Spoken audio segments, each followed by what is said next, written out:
ध्येयं सदा परिभवगनमभीष्टदोहम्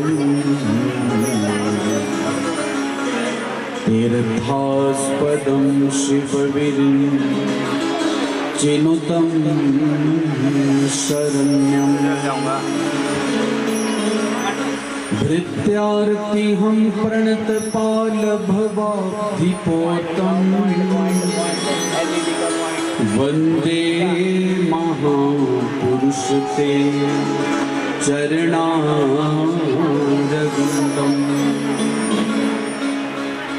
नारायणं नमस्कृत्य नरं चैव नरोत्तमं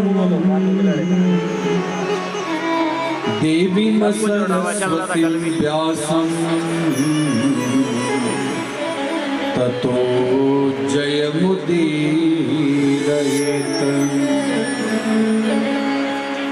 मनोजवं मारुततुल्यवेगं जितेन्द्रियं बुद्धिमतां वरिष्ठं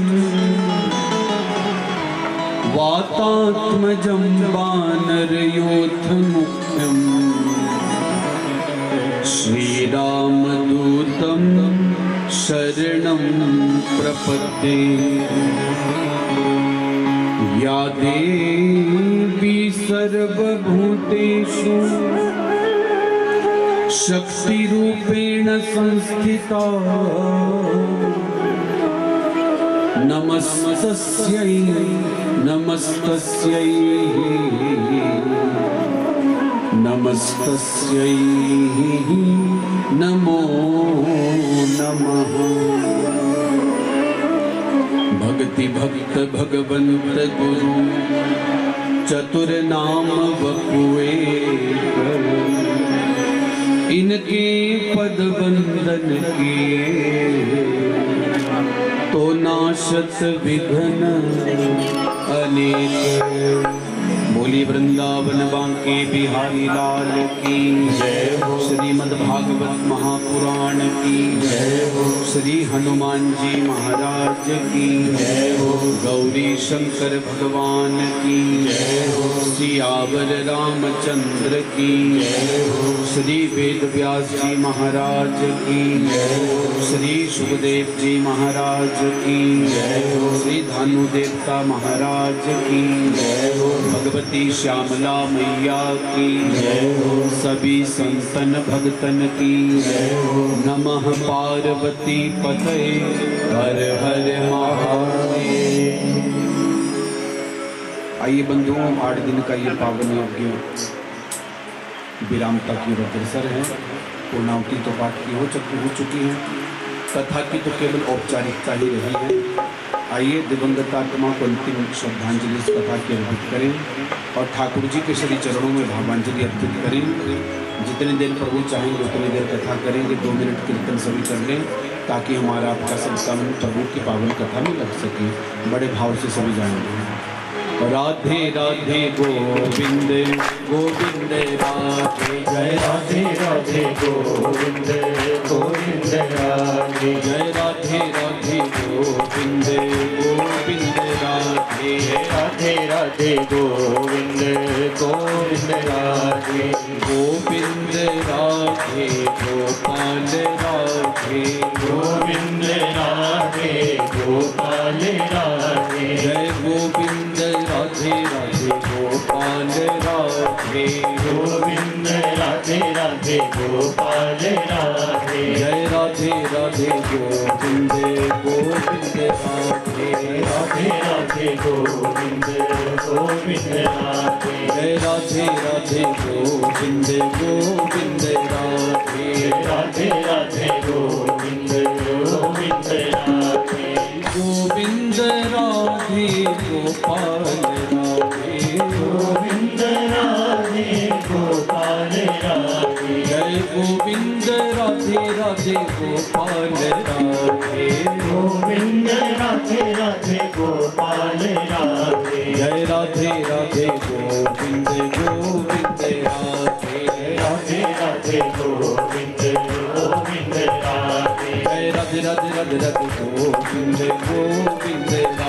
राधे राधे राधे गोविंद गोविंद राधे गोविंद राधे गोपाल राधे गोविंद राधे गोपाल राधे जय गोविंद राधे राधे गोपाल राधे गोविंद राधे राधे गोपाल राधे गोविंद राधे गोपाल राधे गोविंद राधे गोपाल राधे जय गोविंद राधे राधे गोपाल राधे गोविंद राधे राधे गोपाल राधे गोविंद राधे गोपाल राधे गोविंद राधे गोपाल राधे गोविंद राधे गोपाल राधे गोविंद राधे गोपाल राधे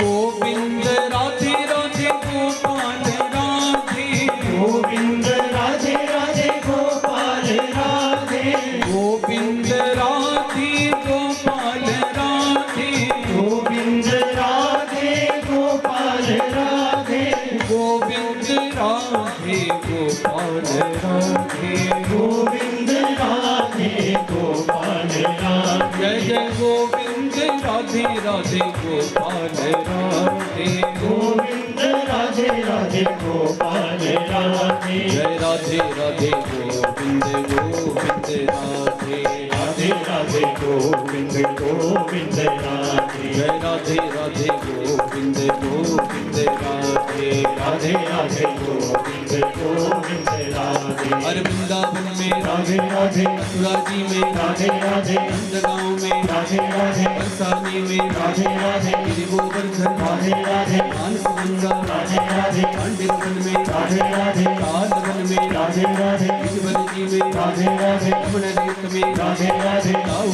जी में राधे राधे ब्रह्मा में राधे राधे राधे राधे राधे राधे राधे राधे राधे राधे गोविंद राधे गोपाल राधे गोविंद राधे गोपाल राधे गोविंद राधे गोपाल राधे गोविंद राधे गोपाल राधे गोविंद राधे राधे गोपाल राधे गोविंद राधे राधे गोपाल राधे राधे राधे गोविंद गोविंद राधे राधे राधे गोविंद गोविंद राधे जय राधे राधे गोविंद गोविंद राधे राधे राधे गोविंद गोविंद राधे गोविंद राधे गोविंद राधे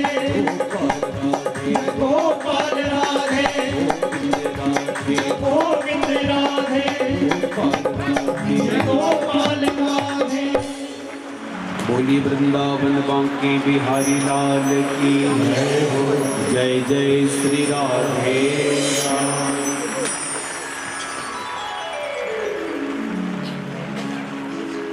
अनंतानंद अखिल कोटि ब्रह्मांड नायक प्रजय नंदन नंदनंदन श्याम सुंदर का वांगमय रूप वैष्णव संतों का परम धन श्रीमद् भागवत महापुराण जिसके चरणों में कोटि कोटि वंदन विरक्त शिरोमणि श्रोताग्रगण्य भगवान की कथा के परम रसिया अनंत बलवंत श्री हनुमंत लाल के चरणों में वंदन देवादिदेव महादेव की शरण में वंदन ठाकुर जी के श्री चरणों में वंदन सभी विप्रजनों के श्री चरणों में वंदन और भगवान की इस पतित पावनी कथा को श्रवण कर रहे गृहस्थ आश्रम के इस पवित्र प्रांगण में बैठे हुए सभी विद्वत ब्राह्मण जन भक्तजन और मातृशक्ति के चरणों में व्यासपीठ से मेरा प्रणाम। एक बार सभी प्रेम से बोलेंगे जय श्री कृष्ण। हरि अनंत हरि कथा अनंता कहीं सुनहि बहुविधि सब संता।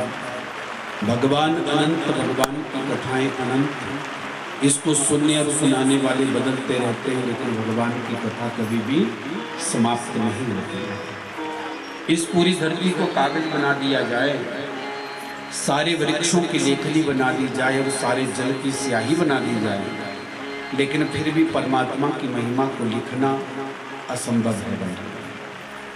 इन 7-8 दिनों में जितने भी मोती हम आप लोगों को कथा के माध्यम से प्राप्त हुए, हम ये तो नहीं कहते कि आप सारी कथा को रट लो, याद कर लो।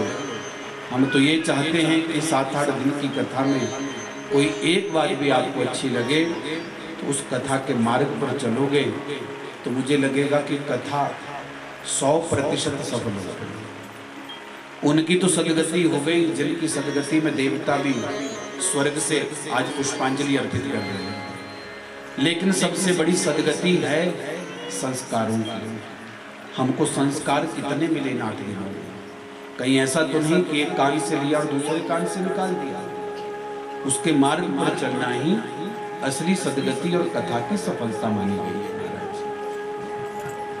बहुत कुछ सुनाने को रह गया, बहुत कुछ सुनाया भी, पर जितना भी सुनाया उतना ही कम है। क्योंकि सुखदेव जी ने तो परीक्षित को दिन रात सुनाया है 7 दिन तक, 24 घंटे लगातार बैठे रहे। हम आप लोग तो 3 घंटे भी यदि निकाल दें तो बहुत बड़ी बात हो जाती है। आइए कथा के क्रम को आगे बढ़ाते हैं। आज तो केवल औपचारिकता बची है महाराज। राजा से राजऋषि बने परीक्षित गंगा के किनारे बैठे और श्री सुखदेव जी से प्रश्न करते हैं कि गुरुदेव, मरने वाले को क्या करना चाहिए। इसके बदले सुखदेव जी ने राजा परीक्षित को भागवत की कथा सुनाई। उसी कथा के अंतर्गत कल आप लोगों ने कथा सुनी कैसे भगवान कृष्ण 11 साल 4 महीने के होकर के वृंदावन से सीधे मथुरा चले गए। मथुरा जाकर के कंस का वध किया और कंस का वध करने के उपरांत उज्जैन जाकर के सांदीपन मुनि के यहाँ 64 दिनों में 64 विद्याओं को प्राप्त किया। उद्धव जी के ज्ञान को चूर चूर किया और उसके अंदर भक्ति का प्रवेश कराया। और द्वारिका जाकर के प्रथम विवाह भगवान ने देवी रुक्मिणी जी के साथ संपन्न किया। कल यहाँ तक कथा चली है। रुक्मिणी जी कौन है बंधुओं? रुक्मिणी जी आद्य शक्ति है। जैसे प्रभु श्री राम की आद्य शक्ति भगवती जानकी मैया सीता जी हैं, ऐसी भगवान कृष्ण की जो आद्य शक्ति है वो भगवती माता रुक्मिणी जी है। आगे भी विवाहों की चर्चा हम आप लोग करें। हाँ, इतना जरूर है कि 16,108 विवाह हुए, लेकिन राधा जी की चर्चा क्यों नहीं होती? क्योंकि राधा जी और भगवान कृष्ण का विवाह ब्रह्मा जी ने भांडिर वन में गुप्त रीति से कराया।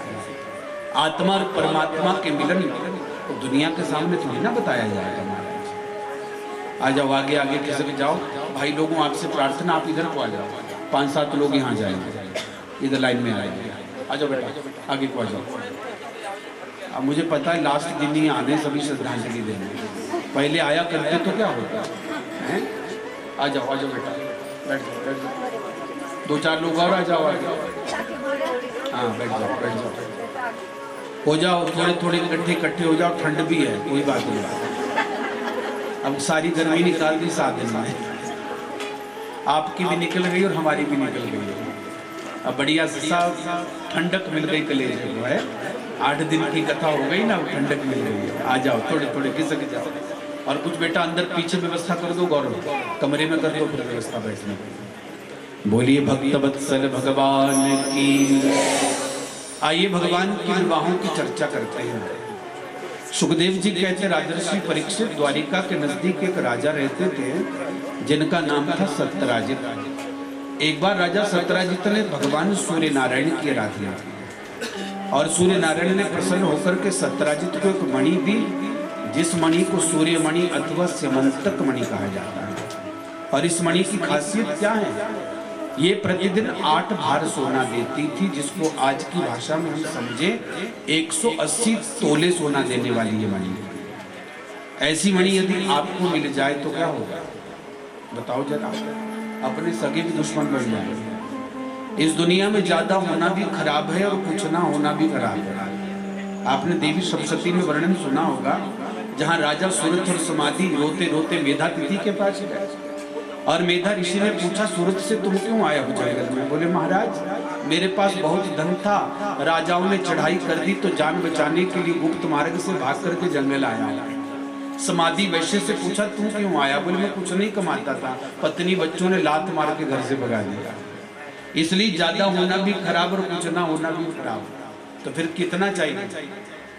साईं इतना दीजिए जा में कुटुंब समाए, मैं भी भूखा ना रहूं और साधु भी भूखा न जाए। इतना ही मांगना कि ना मैं भूखा रहूं ना घर में आया हुआ अतिथि भूखा जाए। इसलिए सत्यराजित को जब ये मणि मिली तो बड़ी चमकती थी ये मणि, लेकिन जब से सत्यराजित के पास ये मणि आई तब से उनके छोटे भाई प्रसेन को भाई से जलन हो गई और रोज कहता था प्रसेन कि भैया हमको ये मणि दे दो। सत्यराजित ने कहा प्रसेन मणि तो दे दूंगा, लेकिन इस मणि का महत्व तो नहीं जानता है, तो इस मणि का दुरुपयोग करेगा।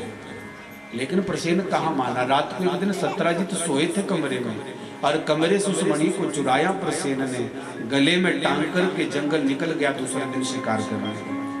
शिकार करने जब जंगल गया प्रसेन तो चमकती हुई इस मणि को गले में जंगल के उन्मत्त सिंह ने देखा तो शेर ने झपट्टा मार करके घोड़े और प्रसेन का वध कर दिया। मणि अपने कब्जे में कर ली, लेकिन शेर क्या जाने कि उस मणि का महत्व क्या है।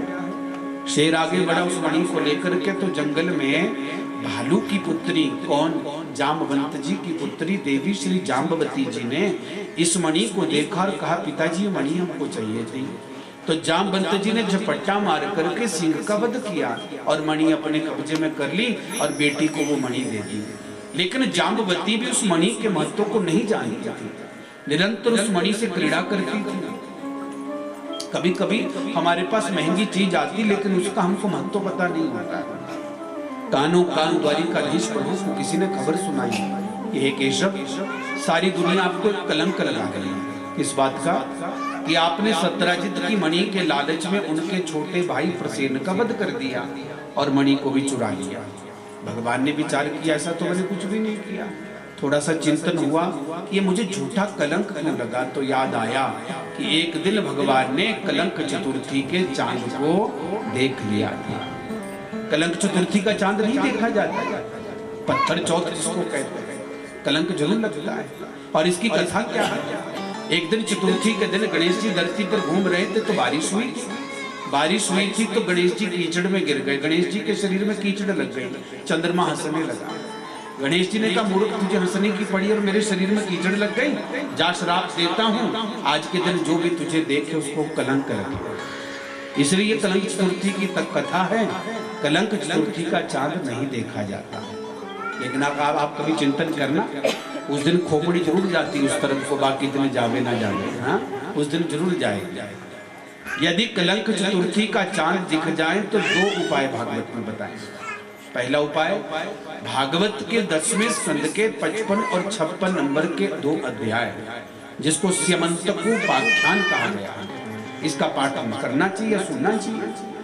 अब आप कहोगे हमारे पास तो भागवत नहीं है, तो नहीं है तो कोई बात नहीं, आप गूगल गुरु के पास चले जाओ, यूट्यूब गुरु के पास चले जाओ, वो आपको कथा सुना भी देगा, पढ़ भी सकते हो आप। मुझे फोन मत करना, क्योंकि बहुत लोग चांद देख करके रात को फोन करते गुरुजी कथा सुना दो। अब हमको दूसरे दिन सुबह जल्दी उठना होता है, तो हमारा पीछा छोड़ देना। आज सबके पास गूगल गुरु जिंदाबाद होता है, बोलो राधे राधे राधे। ठीक है, पहला उपाय तो ये, और दूसरा उपाय तो देसी उपाय। क्या? यदि चांद दिख जाए तो पड़ोसी की छत पर पत्थर मारना, ये भी पक्की बात है। छत पर पत्थर मारना और पड़ोसी की 2-4 गालियां सुनना, फिर क्या होगा, कलंक नहीं लगेगा। पर क्या करना, छत पर ही मारना, किसी की खोपड़ी पर मत मारना, नहीं तो थाने में पक्की स्टैंप लगेगी। हमारे देश में 2 बार पत्थर मारने की परंपरा है, पहले पत्थर चौथ और दूसरा आज आप भी दक्षिण भारत यदि आज भी जाएं आप शिवरात्रि को, तो शिवरात्रि को कोई सोया हो ना तो उसकी छत पर पत्थर मार करके उसको जगाया जाता है। क्यों? क्योंकि शिवरात्रि को जागने से और जगाने से क्या होता है, शिवजी की पूजा करने से 1 वर्ष की शिवजी की पूजा का उसको फल प्राप्त होता है। इसलिए शिवरात्रि जब आती है ना तो रात को 4 प्रहर की पूजा करनी चाहिए। करते हो आप लोग कि सोए रहते हो? सोना नहीं चाहिए। शिवरात्रि, नवरात्रि, जन्माष्टमी और दीपावली ये रात्रियां नहीं, महारात्रियां हैं। इनमें किया गया भजन सदैव हमको बहुत फल देता है। याद रखिए 4 प्रहर। हम अक्सर शिवरात्रि को कथा में होते हैं, लेकिन फिर भी पूरी रात जाकर के पूजा भी करते हैं, दूसरे दिन कथा भी सुनाते हैं। आप भी कर सकते हो, आपको तो घर में ही रहना होता है। इसलिए 4 प्रहर चार प्रहर कौन सा? पहला 8 से 10, दूसरा 10 से 12, तीसरा 12 से 2 और चौथा 2 बजे से सुबह 4 बजे या ब्रह्मवेला तक। ये 4 प्रहर की पूजा करनी चाहिए उसको शिव जी को। हर घर में शिवलिंग जरूर होना चाहिए, ठीक है। लेकिन शिवलिंग का प्रकार शिव पुराण में बताया है, ऐसे हाथ करिए अथवा ऐसे 4 उंगली करिए, इससे बड़े शिवलिंग घर में नहीं रखे जाते हैं। इससे बड़ी मूर्ति होनी ही नहीं चाहिए। इससे बड़ी मूर्तियां तो मंदिरों में अच्छी लगती है, और घर में यदि शिवलिंग रखेंगे हैं तो नर्मदेश्वर सबसे श्रेष्ठ है। कुछ लोग भ्रम डालते हैं कि शिवलिंग घर में नहीं रखते। क्यों नहीं रखते भाई? बोले गृहस्थी नहीं पूजते हैं। तो सबसे बड़े गृहस्थी तो भगवान शंकर स्वयं है। और शिव जी के जो परिवार की पूजा निरंतर गृहस्थ में होती है, उस घर में कभी लड़ाई नहीं होती। क्यों? क्योंकि शिव और पार्वती के जो वाहन है ना, सदा विपरीत प्रकृति के। शिव जी के वाहन नंदी हैं और माता जी के वाहन कौन है? बोलो। उस शेर का नाम क्या है पता है? नोट कर लेना। उस सिंह का नाम है सोमनंदी। स्पष्ट शिव पुराण की वायवी संहिता में आया। और कभी भी नंदी ने यह कंप्लेंट नहीं की, या भगवान शंकर ने नहीं की कि गौरा अपने ड्राइवर को समझा ले, ये मेरे ड्राइवर को खाने दौड़ रहा था। कभी गणेश जी ने कंप्लेंट नहीं की भोले बाबा से कि पिताजी समझा लो अपने आभूषणों को, मेरे ड्राइवर को खाने दौड़ रहे थे। कभी गणेश शिव जी ने कंप्लेंट नहीं की कार्तिक को कि बेटा समझा अपने मयूर को, ये मेरे सर्पों को खाने दौड़ रहा था। इसलिए जिस गृहस्थ में शिव जी की परिवार सहित पूजा होती है, उस घर में कभी झगड़ा पति पत्नी का अथवा परिवार का नहीं होता है। सबसे श्रेष्ठ आराधना कभी शिव पुराण होगा तो शिव महिमा आपको जरूर सुनाऊंगा मैं महाराज। बोलो राधे राधे। इसलिए कलंक चतुर्थी को यदि चांद दिख जाए तो पड़ोसी की छत पर पत्थर मार के 2-4 गालियां सुनिए। पर पहले छत कच्चे होते थे, आज तो पक्के पक्के होते। लेंटर पूरा भर दो पत्थर से तो भी पता ना लगे अगले को, क्योंकि आजकल सब कान में ठूस के रखते हैं ना, और चला होता है अपना कार्यक्रम। बोलो राधे राधे। है ना? तू भी डालता है कान में। तो इसीलिए आज बचपन से ही कान फूट रहे हैं भाई। इसको ज्यादा ना प्रयोग करा करिए। इसलिए भगवान जब ने चिंतन किया कि मैंने कलंक चतुर्थी का चांद देख लिया था, चले भगवान जंगल में उस प्रसेन को ढूंढने के लिए। जंगल में आए तो घोड़ा और प्रसेन दोनों मरे हुए देख लिए। उसके चारों तरफ शेर के पंजों के निशान थे। शेर के पंजों का अवलोकन करते आगे बढ़े तो शेर भी मरा हुआ देख लिया। उसके चारों तरफ पंजे के निशान थे, किसके? भालू के। भालू के पंजों का अवलोकन करते जब आगे बढ़े गुफा में तो जाम्बवती उस मणि से गिट्टे खेल रही है। जाम्बवती क्या जाने इस मणि का महत्व क्या है। भगवान लगे उस मणि को छुड़ाने तो जाम्बवती चीखी, पिताजी देखो कोई पीले पीले कपड़े पहने हुए, मोर मुकुट लगाए हुए मुझसे इस मणि को छुड़ा रहा है। आए जामवंत प्रभु को नहीं समझा पाए और जामवंत जी और द्वारिकाधीश का युद्ध हो गया। कितने दिनों तक? स्पष्ट लिखा भागवत में 27 दिनों तक युद्ध चला। देवी भागवत में तो पहले दिन ही कथा आ गई महात्म में। लेकिन पहले के समय में युद्ध की एक परंपरा होती थी। जब सूर्य उदय होता तो शंख ध्वनि होती थी, कौरव पांडव दोनों युद्ध करने चलते थे। और जब शाम को सूर्यास्त हो तो युद्ध विराम। फिर रात को एक दूसरे के दुश्मन एक दूसरे के शिविर में जाकर के सुख दुख बांटते थे। ऐसे थे पहले दुश्मन। आज तो दोस्ती भी नियम से नहीं है। 27 दिन जब बीत गए, भगवान ने पीट पीट करके जामवंत जी को अधमरा कर दिया। तो शाम को बैठे जामवंत जी पूछने लगे, आप हो कौन? और बिना भगवान के तो हमको कोई हरा नहीं सकता है। भगवान ने कहा, जामवंत जी आप भक्ति किनकी करते? बोले हम तो रघुनाथ जी की करते हैं। बोले तो मुझे देखो जरा ध्यान से, स्थूल दृष्टि से मत देखना, सूक्ष्म दृष्टि से देखना। और जैसे ही देखा कृष्ण कन्हैया को टोली में ही प्रभु श्री राम प्रकट हो गए और जामवंत जी गदगद हो गए, भगवान की स्तुति गाने लगे। नीलांबुज श्यामल कोमलांगम सीता समारोपित वाम भागम पाणौ महासायक चारु चापम नमामि रामं रघुवंशनाथम। स्तुति करके निवृत्त हुए और जामवंत जी ने एक ही बात पूछी प्रभु से, प्रभु एक बात समझ में नहीं आई, क्या मैं अपने आराध्य से कैसे लड़ सकता हूँ? भगवान ने कहा जामवंत जी, जब मैं पिछले अवतार में रावण कुंभकर्ण से लड़ रहा था ना, तो आपके मन में 2 क्षण के लिए आया कि काश मैं भी प्रभु से युद्ध कर लेता तो थोड़ी पीठ की खुजली मिट जाती। उस समय तो आपके भाव को मैं पूर्ण ना कर पाया, लेकिन मैंने सोचा कि अपने भक्त का भाव जरूर पूरा करूंगा। तो इस अवतार में अब आपसे लड़के आपकी खुजली मिटाई। मिटी कि नहीं मिटी, कसर रह गई कि नहीं? जामवंत जी ने कहा प्रभु शर्मिंदा न करिए, आपकी ही तो प्रतीक्षा कर रहा था। क्यों? क्योंकि मेरी बेटी है, जब तक वो बेटी अच्छे घर ना ब्याह दी जाए तब तक मैं अपने लोक गमन नहीं कर सकता हूँ। तो जामवंत जी ने अपनी पुत्री जाम्बवती भगवान को प्रदान की और स्वयं जामवंत जी अपने लोक निकल जाते हैं। कौन है जामवंत? बताएगा कोई? जामवंत जी किसके अवतार थे? सुन लो सभी ध्यान से। प्रभु श्री राम जब इस धरती पर आ रहे थे ना, तो सभी देवी देवताओं ने कहा हमको जाना है आपके साथ धरती पर। तो सबसे पहले ब्रह्मा जी आए और भगवान ने कहा जाओ ब्रह्मदेव चले जाओ। तो ब्रह्मा जी किस रूप में आए?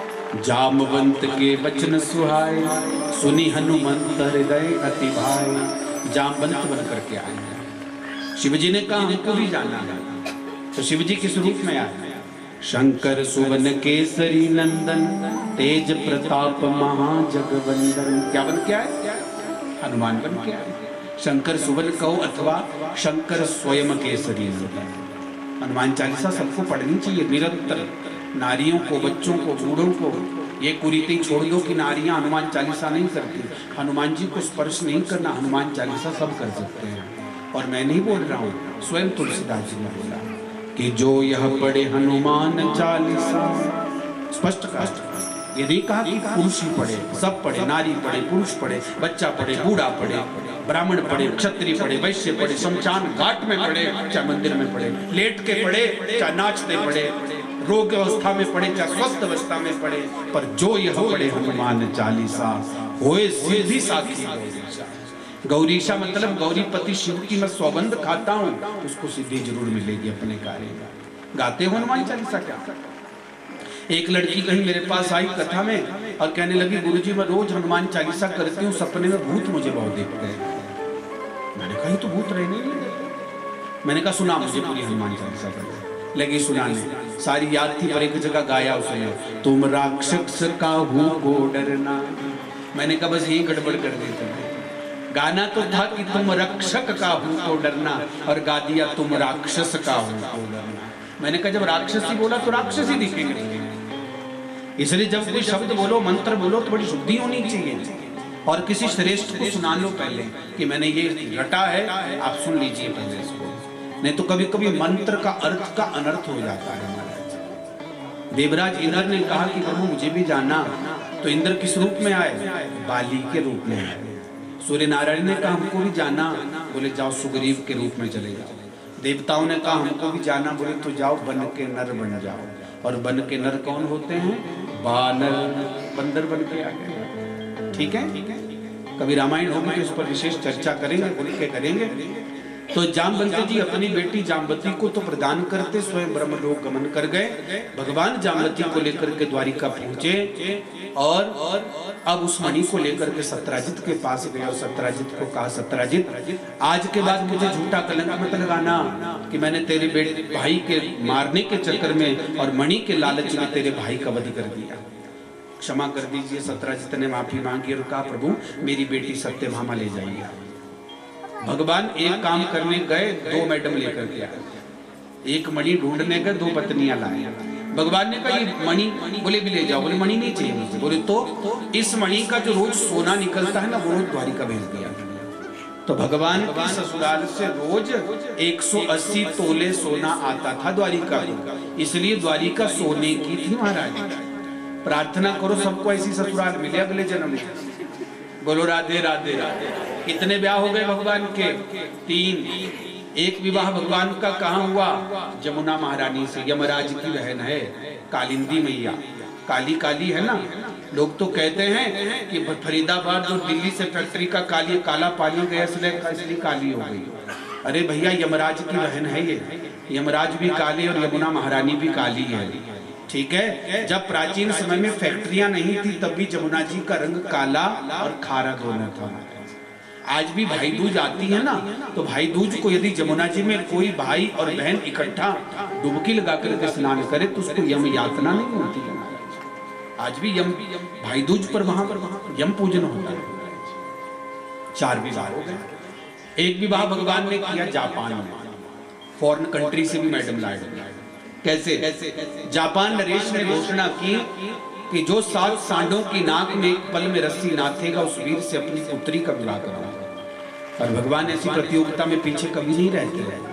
भगवान की गति कितनी तेज है, मन मन मन कितना तेज है, पहले इसको समझो। मन 16,108 होती है। भगवान के कितने विवाह हुए? 16,108। और भगवान के जो इतने विवाह हुए तो भगवान की प्रथम पत्नी थी रुक्मिणी मैया।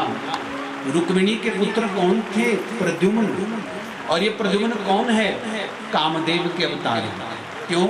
क्योंकि हिमालय में जब भगवान शंकर ने तृतीय नेत्र से कामदेव को भस्म किया था ना, तो उनकी पत्नी रोती रोती आई और भोले बाबा से कहा मुझे मेरा पति लौटा दो बाबा।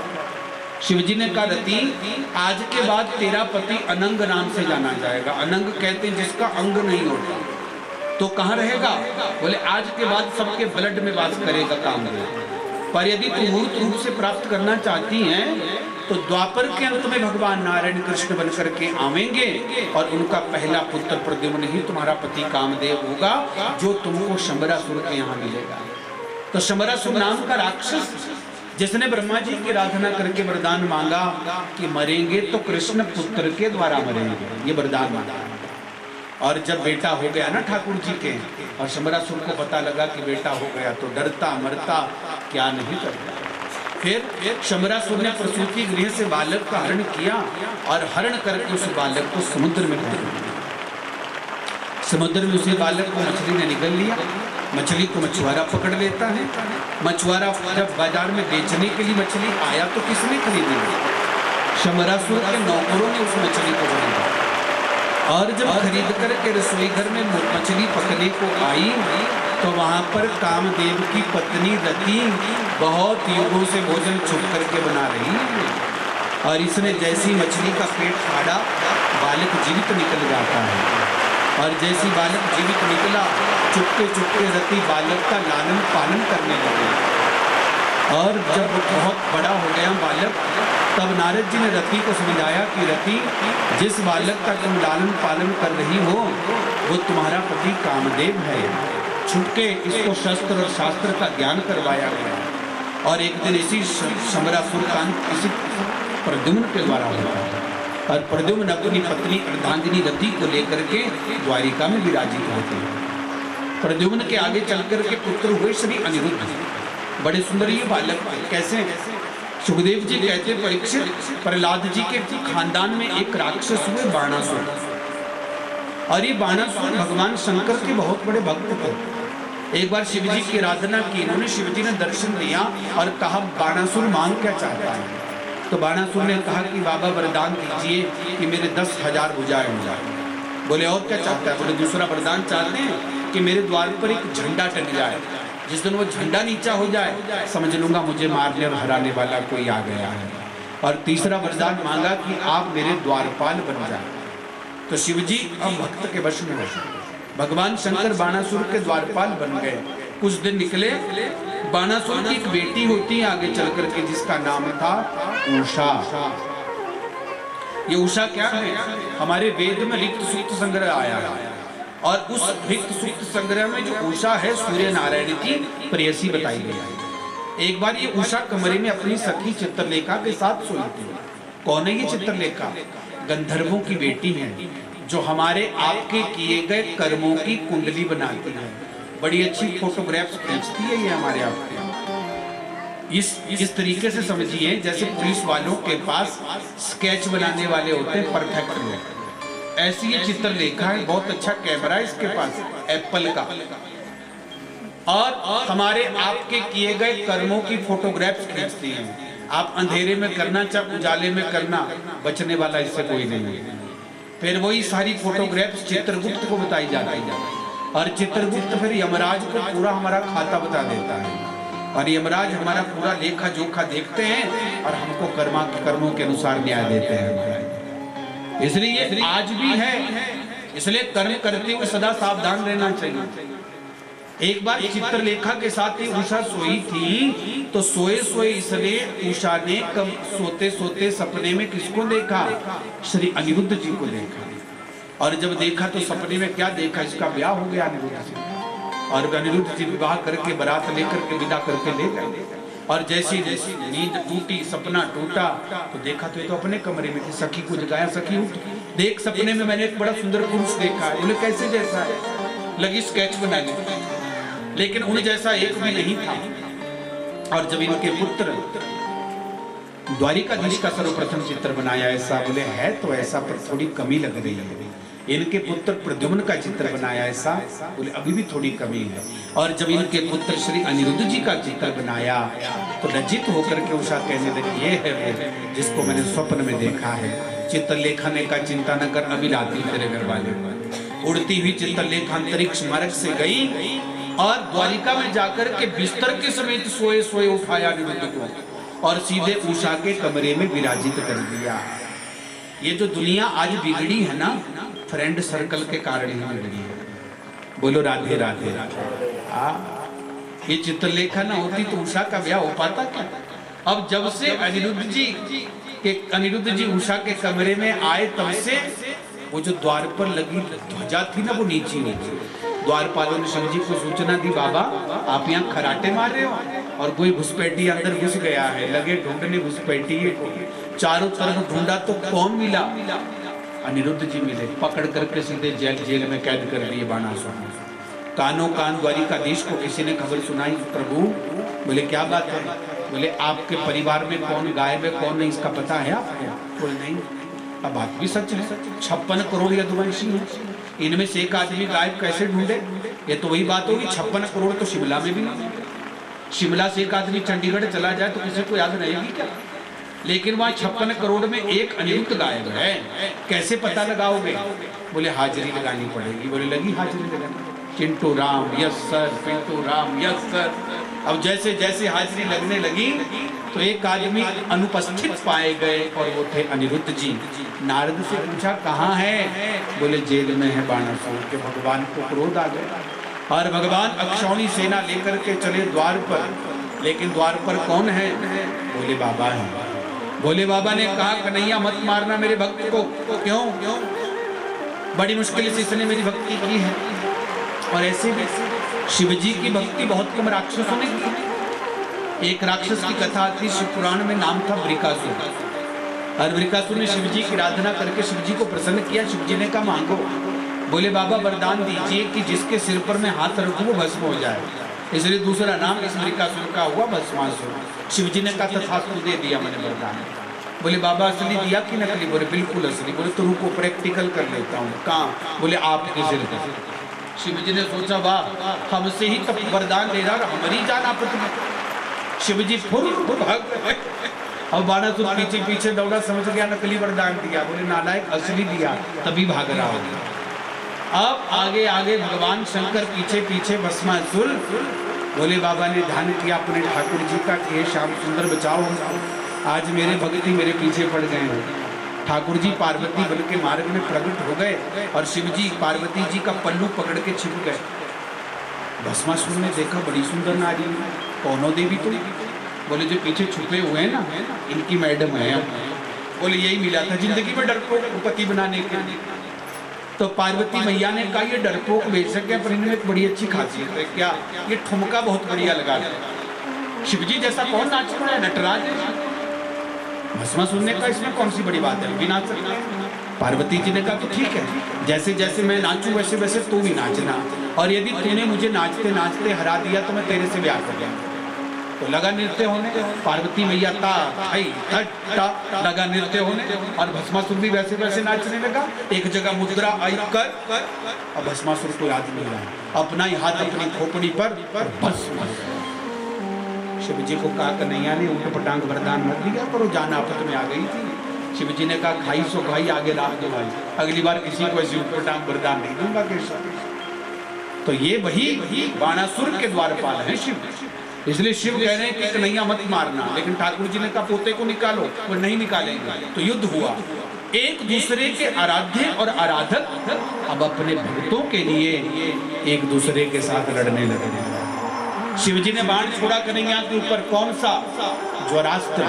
ज्वर मैंने बुखार। ये जितनी भी बीमारियां बनी है ना संसार में, सब शिव जी ने बनाई हैं। और इलाज भी किसके पास है? शिव जी के ही पास है। हाँ, इसलिए आज भी कोई बीमार होता है तो ब्राह्मण देवता सदैव शिव अर्चन ही बताते हैं। शिव जी से बड़ा कोई वैद्य नहीं है। लेकिन कन्हैया ने भी बाण छोड़ा भगवान शंकर के ऊपर, कौन सा? जृंभणास्त्र। जृंभ मैंने जमहाई आती है ना, और कथा सुनते तो जरूर आती है, बोलो राधे राधे। बाकी टाइम आए ना आए पर कथा सुनते नींद जरूर आती है। जागते रहो, बस आधा घंटा ही बचा है, फिर नहीं छेड़ूंगा आप लोगों को, फिर मजे से सो जाना चाहते। बोलो राधे राधे राधे। अच्छा, कथा सुनते नींद आए अच्छी बात है कि बुरी बात है? बोलो, बुरी बात है। अच्छा चलो इसकी कथा सुनाता हूं। एक देवी जी थी ना, महाभारत की कथा है। एक देवी जी थी, एक पेड़ के नीचे बैठ के रो रही थी। कृष्ण और अर्जुन घूम रहे थे। कन्हैया ने अर्जुन से कहा कि कुछ इस देवी से ये कौन रो क्यों रही है? अर्जुन गए और जाकर के पूछा कि देवी जी तुम कौन हो, रोने का कारण क्या है? तो इस देवी ने रोते रोते कहा कि मेरा नाम है बुढ़ाका और मेरा दूसरा नाम है निद्रा, नींद। बोले रो क्यों रही हो? बोले जो आपके साथ ये सांवरे सलोने घोड़ाले बाल वाले हैं ना, इनसे ब्याह करना था मुझे। अर्जुन ने सोचा बाप रे बाप, 16,108 मैडम इनके, मेरी एक ही है, मेरे से कर लेती तो क्या जाता। ठाकुर जी अर्जुन के मन की बात समझ गए और ठाकुर जी ने उस निद्रा को कहा, निद्रे एक काम कर, अभी तो तू अर्जुन से ही विवाह कर। इसलिए भगवद गीता में बार बार कृष्ण अर्जुन को क्या कहते हैं? बूढ़ाकेश। क्यों? क्योंकि बुढ़ाका के पति हैं, निद्रा के पति हैं। लेकिन भगवान ने एक वरदान दिया कि निद्रे एक वरदान तुमको देता हूँ। क्या? बोले जहाँ जहाँ कथा होगी वहाँ वहाँ मैं तुझे पत्नी जरूर बनाऊंगा। तो जहाँ जहाँ कथा होती है वहाँ वहाँ नींद जरूर आती है। और यदि नींद आए ना तो समझ लेना भगवान पूर्ण रूप से उपस्थित हैं। इसलिए सो जाओ सबके सब, सारी टेंशन खत्म, सब सो जाओ, ठीक है। अब शिव जी को जमाई आने लगी, नींद आने लगी और कन्हैया ने सुदर्शन चक्र से बाणासुर की 10,000 भुजाओं को काट दिया। और फिर भोले बाबा जमाई लेते लेते कहने लगे कन्हैया मत मार, मैं इसको बाजुए तो काट दी, खोपड़ी कटने की बारी आ गई। बोले तो निकालो मेरे पोते और पौत्र वधू को। बाणासुर को इशारा किया, निकाल, खोपड़ी कटेगी तो फिर क्या करेगा? बाणासुर ने इशारा किया, निकालो भाई, नहीं तो मरने का समय आ गया यहाँ पर। तो अनिरुद्ध जी और उषा को बाहर निकाला, भगवान द्वारिका ले गए और बाद में इसी बाणासुर ने अपने वंशजों को राजगद्दी पर बैठा करके स्वयं शिवलोक का गमन किया है। इसलिए शिव जी के गणों में एक ऐसा गण था जिसकी एक भी बाजू नहीं थी, उस गण का नाम था बाणासुर। बोलो राधे राधे। भगवान का बड़ा सुंदर गृहस्थ परिवार हुआ और इस गृहस्थ परिवार पर जितनी चर्चा करें उतनी ही कम है बंधु। लेकिन सुखदेव जी कहते परीक्षित, इसी गृहस्थ में रहकर के भगवान ने एक ब्राह्मण पर भी कृपा की है। कौन था वो ब्राह्मण? उसका नाम था सुदामा।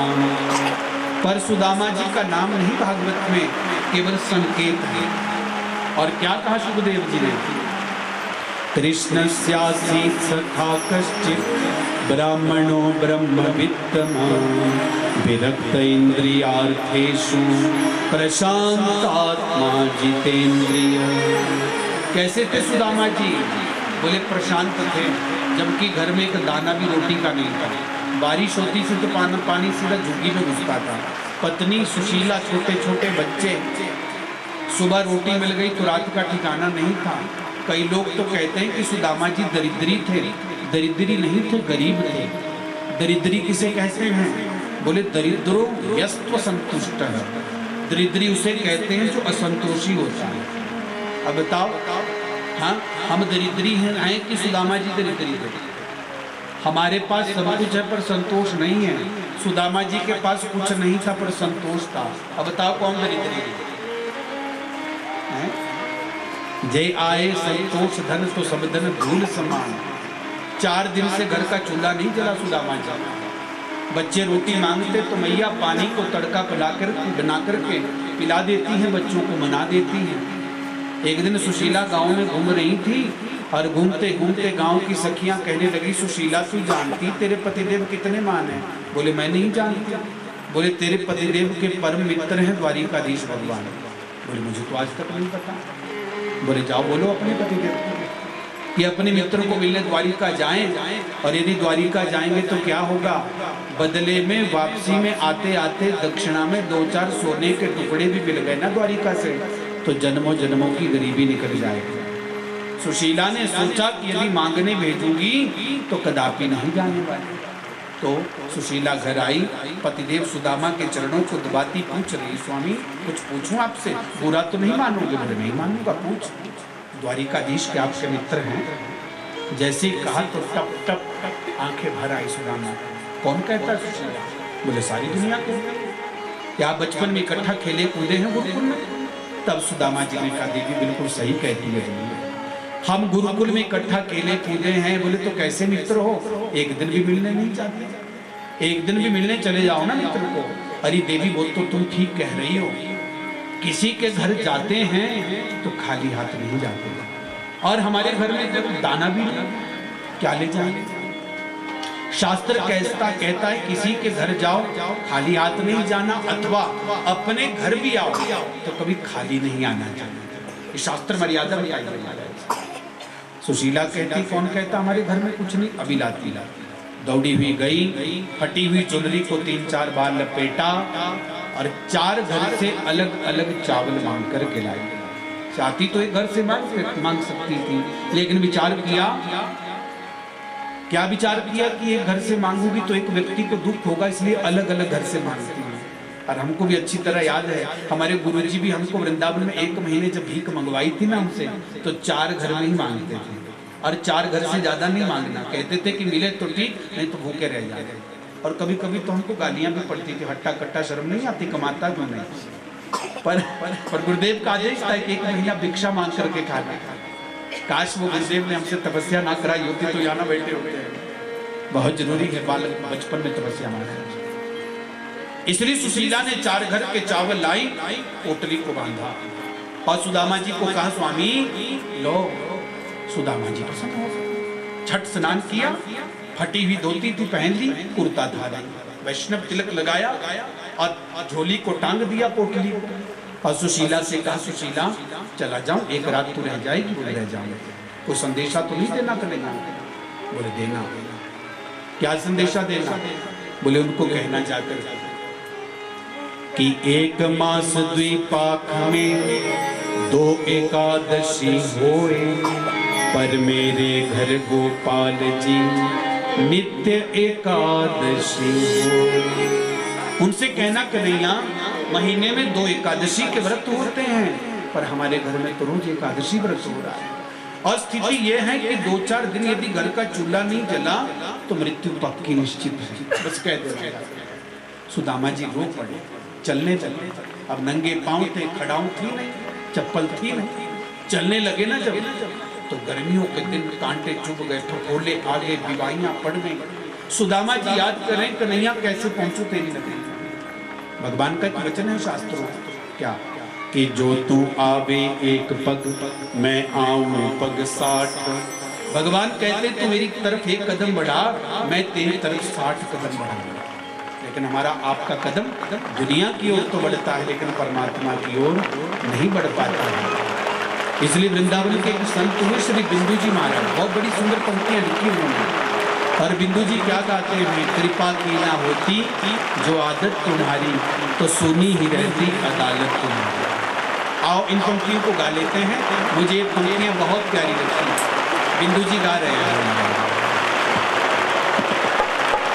कृपा की न होती जो आदत तुम्हारी, कृपा की न होती जो आदत तुम्हारी, कृपा की न होती जो आदत तुम्हारी, कृपा की न होगी जो आदत तुम्हारी, तो सुनी ही रहती अदालत तुम्हारी।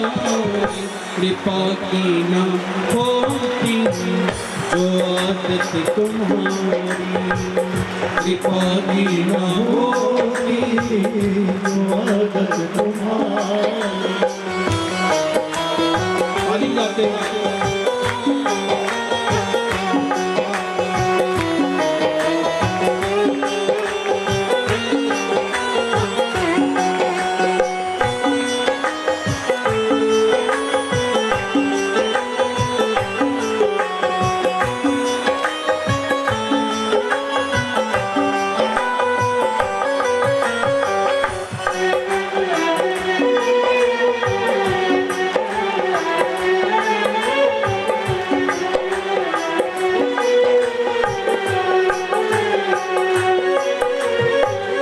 गरीबों की दुनिया है आबाद तुमसे, गरीबों की दुनिया है आबाद तुमसे। भगवान को कौन याद करता है? जो गरीब है, जो दुखी है। पैसे वाले के पास टाइम नहीं याद करने का। हाँ? गरीबों की दुनिया है आबाद तुमसे, गरीबों की दुनिया है आबाद तुमसे। गरीबों से है बादशाहत तुम्हारी, गरीबों से है बादशाहत तुम्हारी। तो सोनी रहती अदालत तुम्हारी। कृपा की न होती जो आदत तुम्हारी, कृपा की न होती जो आदत तुम्हारी। राधे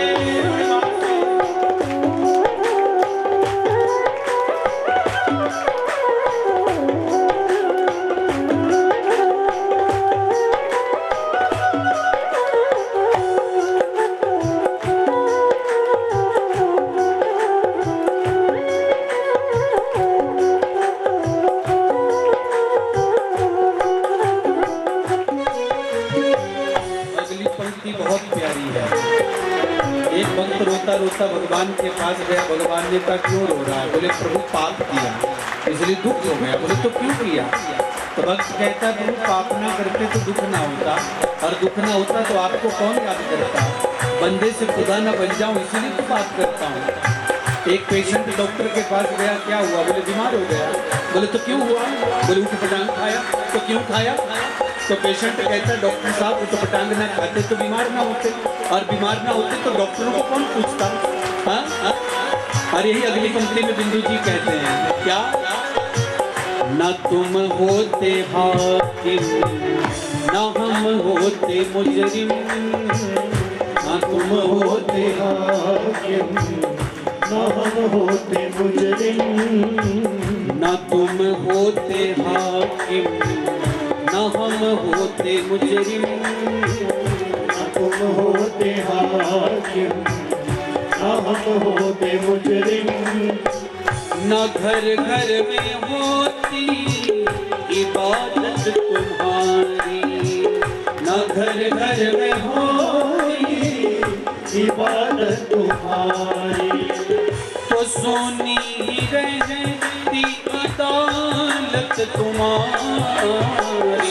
कृपा की न होती जो आदत तुम्हारी, कृपा की न होती जो आदत तुम्हारी।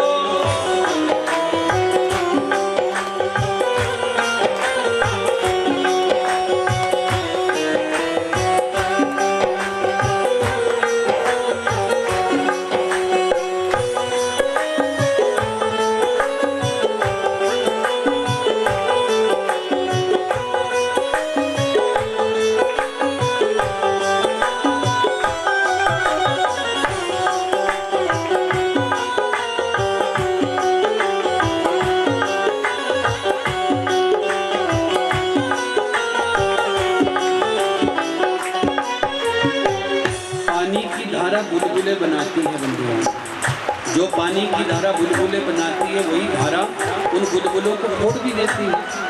परमात्मा ने हमको पैदा किया तो मारेगा भी नहीं, उसी के धाम से चले हैं और पहुंचना भी उसी के धाम है। उसकी मर्जी जल्दी पहुंचाए देरी से पहुंचाए वो उसकी मौज है।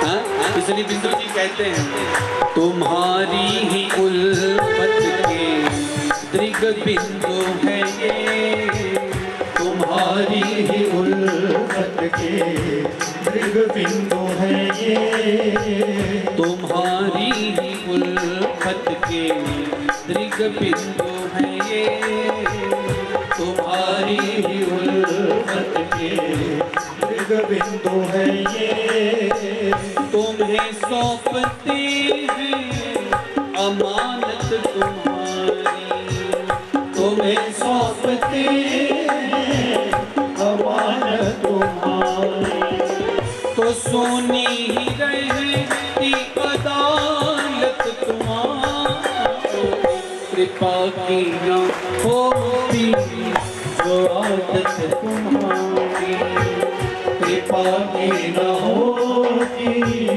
जो आदत तुम्हारी, कृपा की न होती जो आदत तुम्हारी, कृपा की न होती जो आदत तुम्हारी।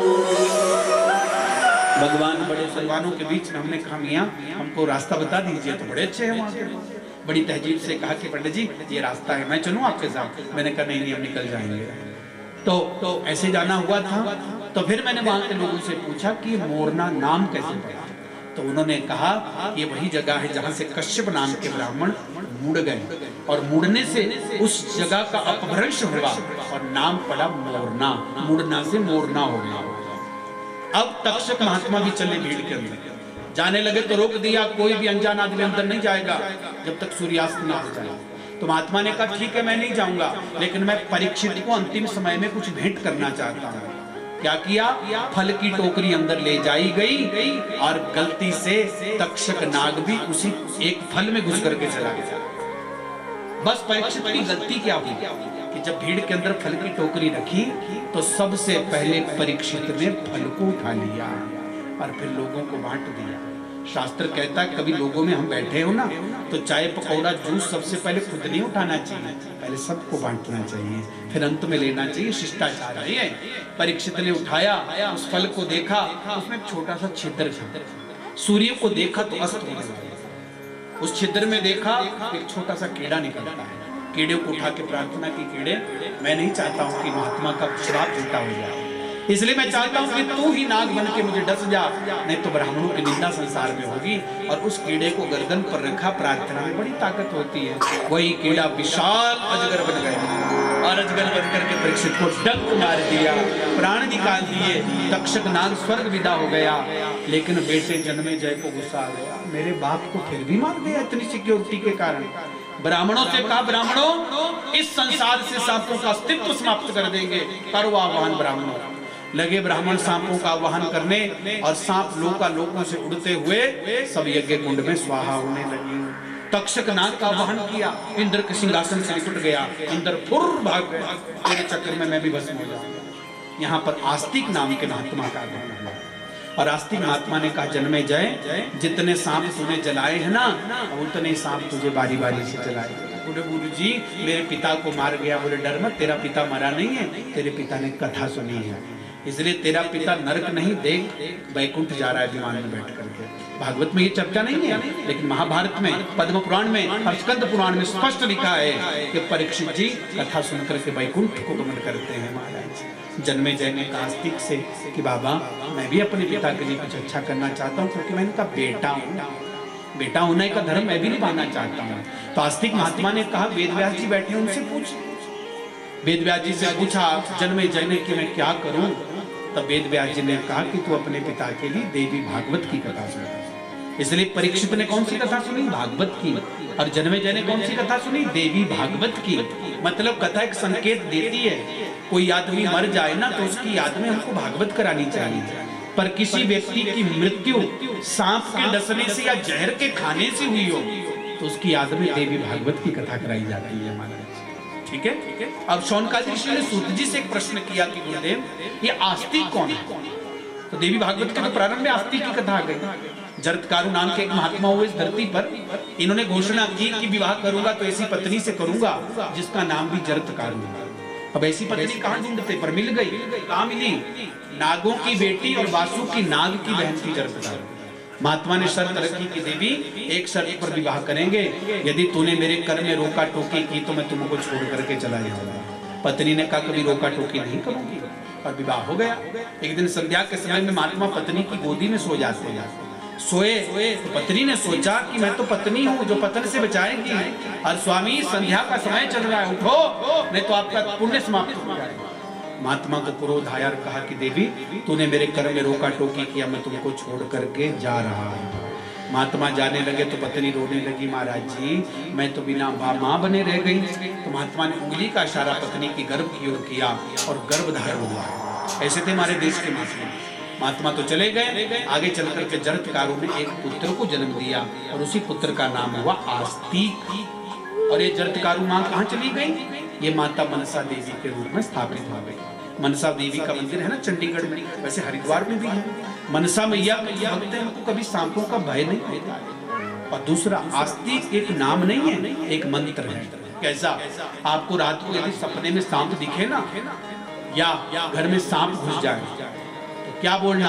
आस्तिक बोलना, सांप अपने आप चला जाएगा। या रात को सांप दिखे तो क्या करना?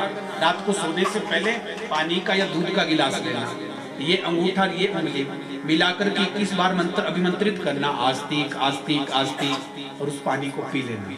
रात को सांपों का सपना ही नहीं आएगा। ऐसा प्रभावी नाम है कि हमारा। अब सूत जी कहते शौनकादि ऋषियों जो इन 8 दिनों में कथा न सुन पाए, जो आज ही भागवत की कथा सुनने आए हैं, उनको भी तो पूरी कथा का फल मिलना चाहिए। मिलना चाहिए कि नहीं मिलना चाहिए? तो कान लगा के सुनना सभी ध्यान से। 8 दिन की कथा में 8 मिनट में पूरी करता हूं। याद करो कितनी तारीख की कथा शुरू हुई थी? 14 तारीख। कौन सी कथा शुरू हुई? भागवत कथा शुरू हुई। भागवत का मतलब क्या है? भक्ति, ज्ञान, वैराग्य और त्याग। और पहला श्लोक कौन सा गाया था हम आप लोगों ने? आशा है मुझे कि आपको याद हो गया। सुनाओ जरा। लगेगा मुझे कि आप मेरी दक्षिणा मुझे दे रहे हैं। छुट्टी है सब, अच्छी दक्षिणा दोगे मुझे आप। सच्चिदानंद रूपाय विश्वोत्पत्त्यादि हेतवे तापत्रय विनाशाय श्री कृष्णाय वयं नमः। इस पहले श्लोक को रोज गाने से पूरी भागवत को पढ़ने का फल मिलता है। ये मैंने पहले दिन ही बता दिया, और आपने प्रयास भी नहीं किया रटने का ना गाने का। बड़े अच्छे हुआ। और फिर आप लोगों ने कथा सुनी उस दिन आत्मदेव के बेटा धुंधुकारी को, जो अपने बुरे कर्मों से प्रेत बन गए और उसी प्रेत योनि से मुक्त उनके छोटे भैया गौकर्ण ने भागवत सुना करके किया और धुंधुकारी की मुक्ति हो गई। और उसी के बाद घर घर में कथा करने और कराने की प्रथा चली। दूसरे दिन आप लोगों ने कथा सुनी मंगलाचरण, जिसमें वेद व्यास जी ने सत्य स्वरूप परमात्मा को प्रणाम किया। दूसरे श्लोक में पात्रता बताई कि इसको कथा सुननी चाहिए। तीसरे श्लोक में भागवत का एक छोटा सा परिचय मिला। और आपने फिर सुखदेव जी के जन्म की उस दिन कथा सुनी कि व्यास जी के पुत्र सुखदेव कैसे इस धरती पर प्रकट हो गए। भागवत का स्वाध्याय किया और अध्ययन करने के बाद घर नहीं रहे, जगह जगह जाकर के भागवत का प्रचार और प्रसार करते रहे। फिर परीक्षित की कथा। कौन परीक्षित? जो पांडवों के वंश में अर्जुन का बेटा अभिमन्यु, अभिमन्यु की पत्नी उत्तरा की कोख से परीक्षित का जन्म हुआ। ठीक है। लेकिन परीक्षित जी जब राजा बने तो उनसे गलती हो गई, एक महात्मा के गले में सांप डाल दिया। उन्हीं महात्मा के पुत्र ने श्राप दिया कि जिसने मेरे बाबूजी के गले में सांप डाला है, आज से 7वें दिन उसको तक्षक नाग डसेगा। जब परीक्षित को पता लगा कि मैं 7 दिन बाद मर जाऊंगा, उसी दिन घर बार छोड़ा, अपने पुत्र जन्मेजय को गद्दी पर बैठाया। गंगा के किनारे आकर सुखदेव जी से पूछा कि गुरु जी, मैं 7 दिन बाद मर जाऊंगा तो मुझे करना क्या चाहिए जिससे मेरी मृत्यु संभल जाए, सुधर जाए और मेरी मुक्ति हो जाए। तो सुखदेव जी ने कहा, परीक्षित डर मत, तुझे मैं सत्संग सुनाता हूँ। तो सुनाया। तीसरे दिन आपको सुनाया था कि भगवान के 2 रूप, निराकार और साकार। कैसे परमात्मा इस संसार को प्रकट करते हैं, कैसी सृष्टि का वर्णन हुआ। नारायण की नाभि से ब्रह्मा, ब्रह्मा के द्वारा मानसिक सृष्टि बनाई, लेकिन जब विस्तार न कर पाए तो मैथुनी सृष्टि बनाई, जिसमें पहला जोड़ा तैयार किया मनु और शतरूपा। उनके आगे चल करके 3 बेटियां और 2 बेटे हुए। कौन? आकुति, देवहूति, प्रसूति। आकुति के पति रुचि, देवहूति के पति कर्दम और प्रसूति के पति दक्ष प्रजापति। इनके वंश की कथा आपको सुनाई। चौथे स्कंद में उत्तानपाद की कथा, जिनके पुत्र हुए ध्रुव। 5वें स्कंद में प्रियव्रत की कथा, जिनके वंश में भरत और जड़ भरत आदि हुए, जिनके नाम से हमारे देश का नाम भारत प्रसिद्ध हुआ। 6ठे स्कंद में अजामिल की कथा, वृत्रासुर की कथा। 7वें स्कंद में हिरण्याक्ष, हिरण्यकश्यप की कथा, जिनका उद्धार भगवान ने वराह और नरसिंह बन करके किया। 8वें स्कंद में गजग्राह की कथा, समुद्र मंथन की कथा और वामन भगवान की कथा, जिन्होंने राजा बलि को सुतरलोक का राज दिया। और फिर 9वें स्कंद में सूर्यवंश और चंद्रवंश की कथा। सूर्यवंश में आए भगवान राम और चंद्रवंश में आए भगवान कृष्ण। ये आपने पावन कथा इन दिनों में सुनी। जो आज ही आए उनको भी पूरी कथा का फल मिले, ये मैं आशा करता हूँ। आइए भागवत का अंतिम श्लोक भी गा लेते हैं, जैसे उस दिन पहला गाया था। हाथ जोड़ो, पहले मैं बोलूं, फिर आप लोग सभी बोलना बड़े प्रेम से। नाम संकीर्तनम यस्य, नाम संकीर्तनम यस्य, नाम संकीर्तनम यस्य, नाम संकीर्तनम यस्य, सर्व पाप प्रणाशनम, सर्व पाप प्रणाशनम, सर्व पाप प्रणाशनम, सर्व पाप प्रणाशनम, प्रणामो दुख शमनः, प्रणामो दुख शमनः, प्रणामो दुख शमनः, प्रणामो दुख शमनः, तम नमामि हरिं परम, तम नमामि हरिं परम, तम नमामि हरिं परम। तम नमामि हरिं परम। भगवान का नाम सब पापों को धोता है। हरि कहो चाहे हर कहो, दोनों का एक ही अर्थ है। और ऐसे भी हरि और हर, हरि हर एक हैं दोनों, ना ये कम है ना वो कम है, दोनों एक भी हैं। आपके पाप निश्चित रूप से धुले हैं। आप लोगों ने प्रेम से कथा सुनी, आगे पाप करोगे तो उसकी जिम्मेवारी आपकी। दिवंगत आत्मा स्वर्गीय श्री किशन चंद्र शर्मा वर्मा जी की स्मृति में चतुर्वार्षिक श्राद्ध के उपलक्ष्य में ये पावन श्रीमद् भागवत की कथा इस परिवार के द्वारा कराई गई। इस परिवार के हम सदा ऋणी रहेंगे, सदा कर्जदार रहेंगे।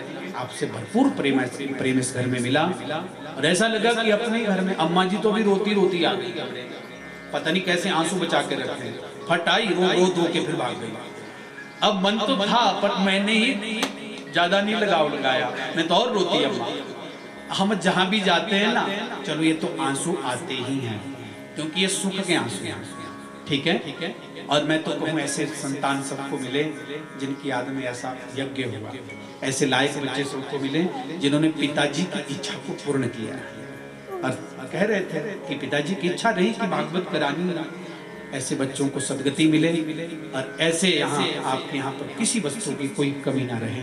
आपने भरपूर इस यज्ञ में योगदान दिया, सबने मिलकर के, गांव वालों ने, रिश्तेदारों ने, और विशेष रूप से आपके कुल गुरु जी ने।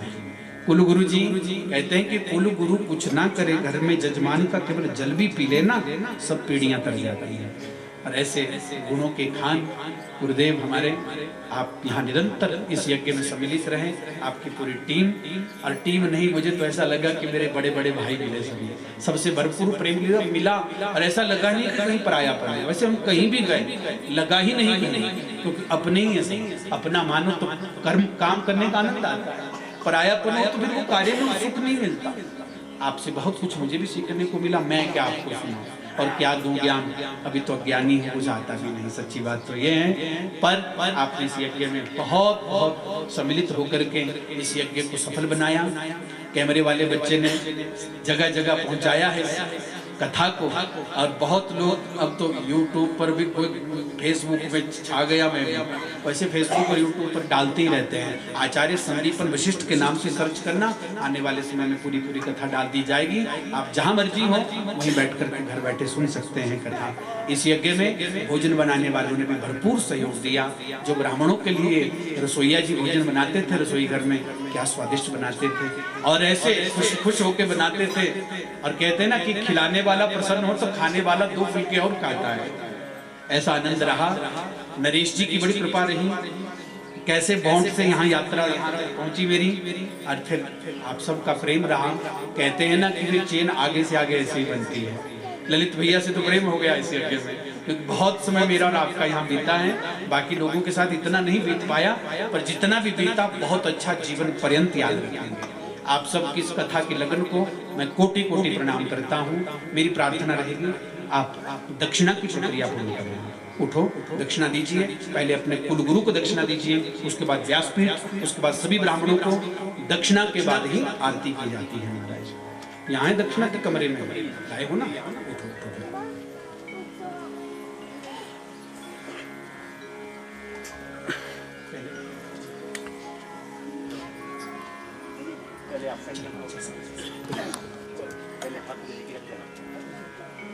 ठाकुर जी जाओ, सब जने हाथ लगाओ। आप उतने में भजन सुनाओ एक बढ़िया, जितने में होता है काम। ठाकुर जी को बात सकते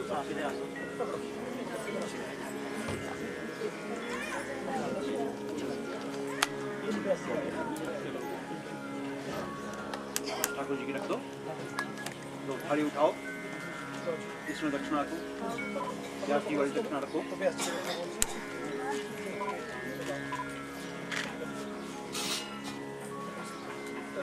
रखो भागवत पे, बस रख दो। एक साइड धागा पकड़ो,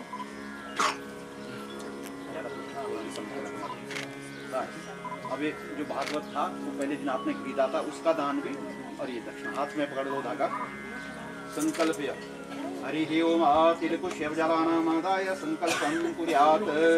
ओम हरि ओम विष्णु विष्णु विष्णु नमः परमात्मने श्री पुराण पुरुषोत्तमाय तत्सत्त्रिविधिवां जम्बूदीपे भरतखण्डे आर्यवर्ते पुण्यक्षेत्रे हिमवत्परगदेशे ब्रह्मणो द्वितीयापारार्धे श्रीश्वेतवारा कल्पे चित्तेतादुपान्ते कल्पसे प्रथम खण्डे षष्ठावधानमध्ये कालयुक्तनाम समश्री सूर्य उत्तरायणे उत्तरगोले ग्रीषं ऋतौ च मिथुनार्के आषाढ़मासी ज्येष्ठ शुभ शुक्लपक्षम्यां पूर्णिम्यां तिथो हिमाचल प्रदेश शिमलामण्डलान्तर्गत शिरडी ग्रामे अमुकवासरान्वितायाम् अध्ये दिने भृगुवासरान्वितायां कौंडिन्य गोत्रोत्पन्न सन्नपना नाम दो तुलाराशि राजेंद्र वर्मा पत्नी को हम सकुटुंब परिवार से मम तथा अस्मद बोलो पिताजी का ध्यान भी करो। ईश्वर पितु स्वर्ग से कृष्ण वसुस्रूपस्य सदगति प्राप्तो गति निवारण हेतु तन्निमित्तं चतुर्वार्षिक छात्रनिष्कं तथा विशेषता मम बोलो मम ये जन्म जन्मांतरे वाच उपार्जित कायिक वाचिक मानसिक सकल पापानां समूल मूल पूर्वकम च श्री परमेश्वर लक्ष्मी नारायण द्वारा श्रीमन्नारायण चरणोपासनादि भगति फल प्राप्ति तथा अस्मद बोलो अस्मद कुले पूर्व जाता पूर्वे जातम पूर्व एक विंशति कुले सच सुख भोग्यम करतो अन्य वैकुंठवासिनं प्राप्ते इदं श्रीमद्भागवत पुराण महाग्रंथ सांगो उपस्करणं सवस्त्रां सदक्षिणां तथा च गौदान भावे दक्षिणा तथा च शय्यादान भावे दक्षिणा श्री कृष्ण प्रीति सरस्वती देवतां अमुक गोत्राय अमुक श्रवणे ब्राह्मणाय शुकरूपणे वाचकाय दातुकं सिद्धेत। तो हाथ में धागा पकड़ा दो। ठाकुर जी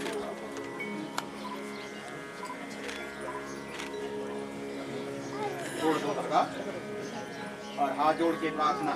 ओम सर्वं च विद्याक्षरं ज्ञानं कारणं च ललिताक्षरं पुस्तकं च पृच्छामि वित्तं च भवतु भारती सरस्वती जगन्माता च शब्द ब्रह्मादिते अस्य प्रदानत्वं सिद्धं विष्णुं करो भवामन्त्र पुष्पांजलिं। अब लेके सब ब्राह्मणों को दक्षिणा दो। इसका संकल्प पहले हुआ है।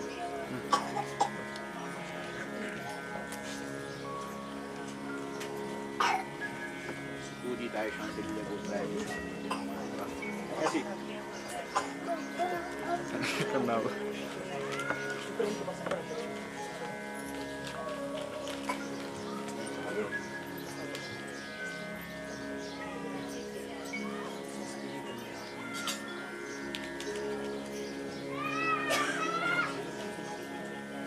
परे जाते हैं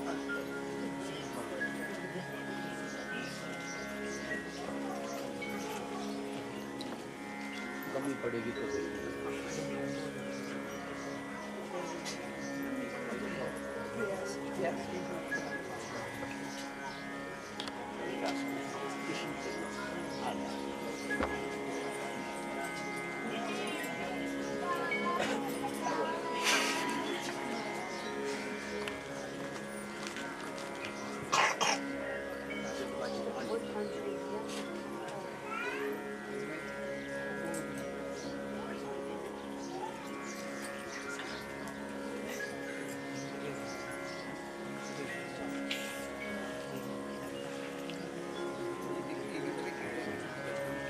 बहुत बहुत धन्यवाद आपका। आने वाली जो कथा है आगे मैंने बताया है अज्ञान में होगी कथा दीपावली के अवसर पर, तो आप सभी सादर आमंत्रित हैं वहाँ के लिए। टोंटो में अगले वर्ष होनी है 9 से 17 मई देवी भागवत हैं, और वहाँ भी आए तो प्रसन्नता होगी। आओ एक भजन गा लेते हैं सभी बड़े प्रेम से, हैं उसके बाद आरती करेंगे सभी।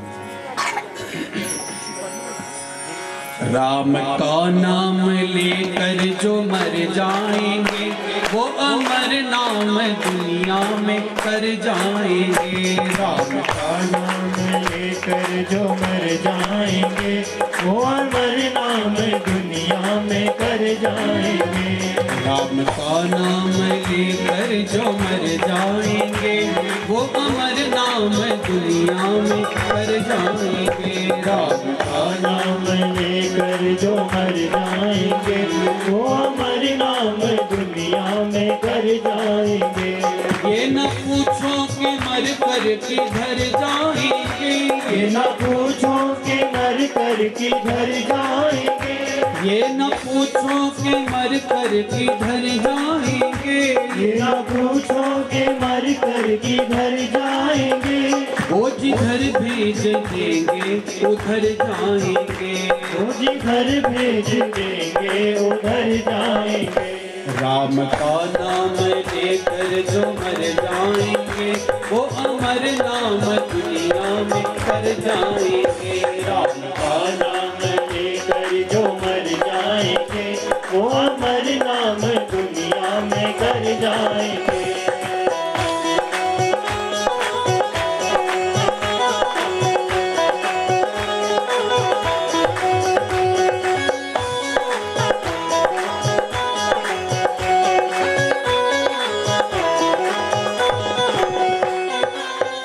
टूट जाए न माला हरि नाम की, टूट जाए न माला हरि नाम की।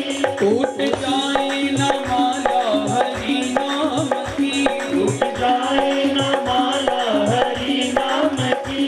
कीमती ये रतन सब बिखर जाएंगे। कीमती ये रतन सब बिखर जाएंगे। राम का नाम लेकर जो मर जाएंगे, राम का नाम लेकर जो मर जाएंगे वो अमर नाम दुनिया में कर जाएंगे। वो अमर नाम दुनिया में कर जाएंगे।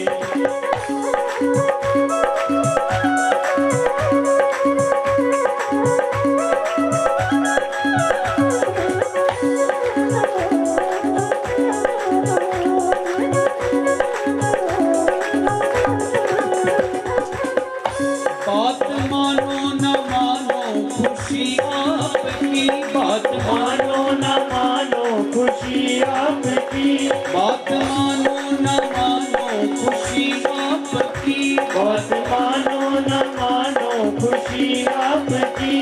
हम मुसाफिर हैं अब अपने घर जाएंगे। हम मुसाफिर है अब अपने घर जाएंगे। राम का नाम लेकर जो मर जाएंगे, राम का नाम लेकर जो मर जाएंगे वो अमर नाम दुनिया में कर जाएंगे। वो अमर नाम दुनिया में कर जाएंगे। हरे राम हरे कृष्ण, हरे राम हरे कृष्ण, हरे राम हरे कृष्ण, हरे राम हरे कृष्ण, हरे राम हरे कृष्ण, हरे राम हरे कृष्ण, हरे राम हरे कृष्ण, हरे राम हरे कृष्ण, हरे राम हरे कृष्ण,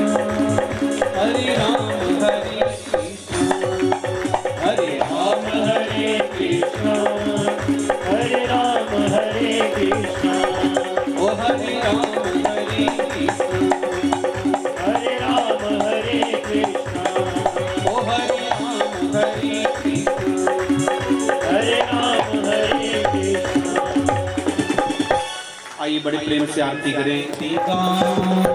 आके बिहारी तेरी आरती गाऊं, ये गिरधर तेरी आरती गाऊं, ये गिरधर तेरी आरती गाऊं, आरती गाऊं प्रभु तुमको मनाऊं, आरती गाऊं प्रभु तुमको मनाऊं, आरती गाऊं प्रभु तेरो गुण गाऊं, आरती गाऊं प्रभु तेरो गुण गाऊं, बांके बिहारी तेरी आरती गाऊं, आके बिहारी तेरी आरती गाऊं, मोर मुकुट प्रभु शीश पे सोहे, मोर मुकुट प्रभु शीश पे सोहे, प्यारी बंसी मुनि मन मोहे, प्यारी बंसी मुनि मन मोहे,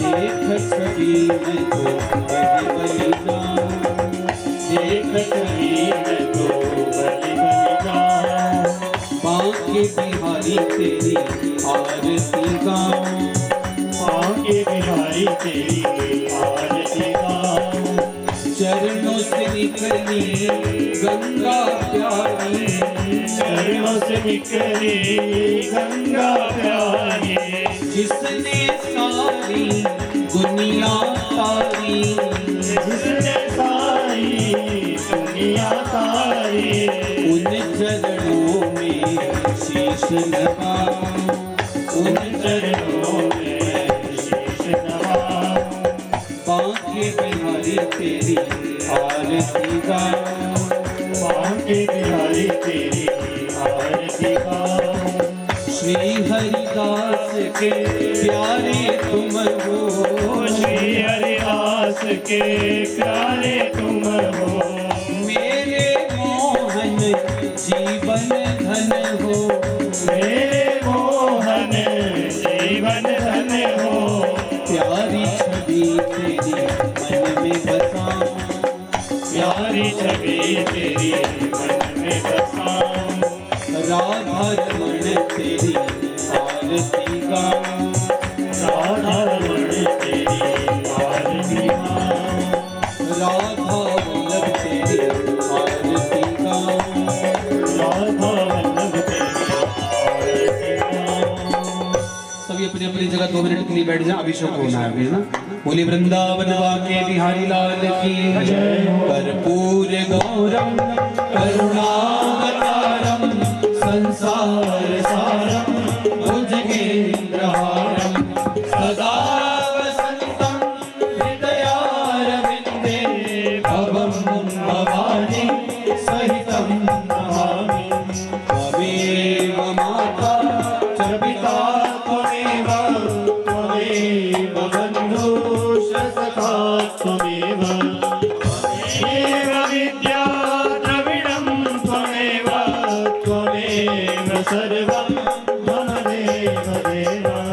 अच्युतं केशवं रामनारायणं कृष्णदामोदरं वासुदेवं हरे श्रीधरं माधवं गोपिकावल्लभं श्रीधरं माधवं गोपिकावल्लभं, जानकी नायकं श्रीरामचन्द्रं भजे राधिका नायकं श्रीकृष्णचन्द्रं भजे पार्वती नायकं श्रीबालचन्द्रं भजे।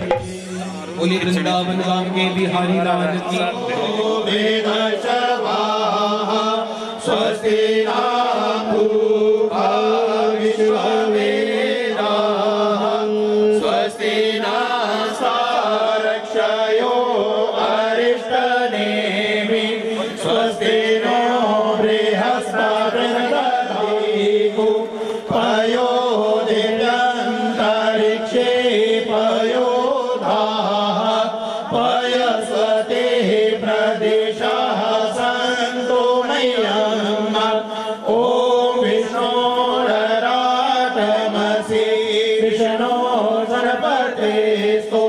विष्णु सूरसि विष्णु दुर्भोषि वैष्णवमसि विष्णवे त्वा ॐ अग्निर्देवता वातो देवता सूर्यो देवता चन्द्रमा देवता भसवो आदित्या देवता मरुतो हस्पतिर्देवतेन्द्रो देवता वरुणो देवता ॐ द्यौः शान्ति अन्तरिक्षं शान्तिः पृथिवी शान्तिरातः शांति ओम। इन्हीं शब्दों के साथ वाणी को विराम करता हूँ। पहले परिवार वाले आशीर्वाद दें, बाकी लोग ले, सभी भोजन प्रसाद पाके जाएं, प्रभु का न जाएं। थोड़ी देर में ही पुराण विसर्जन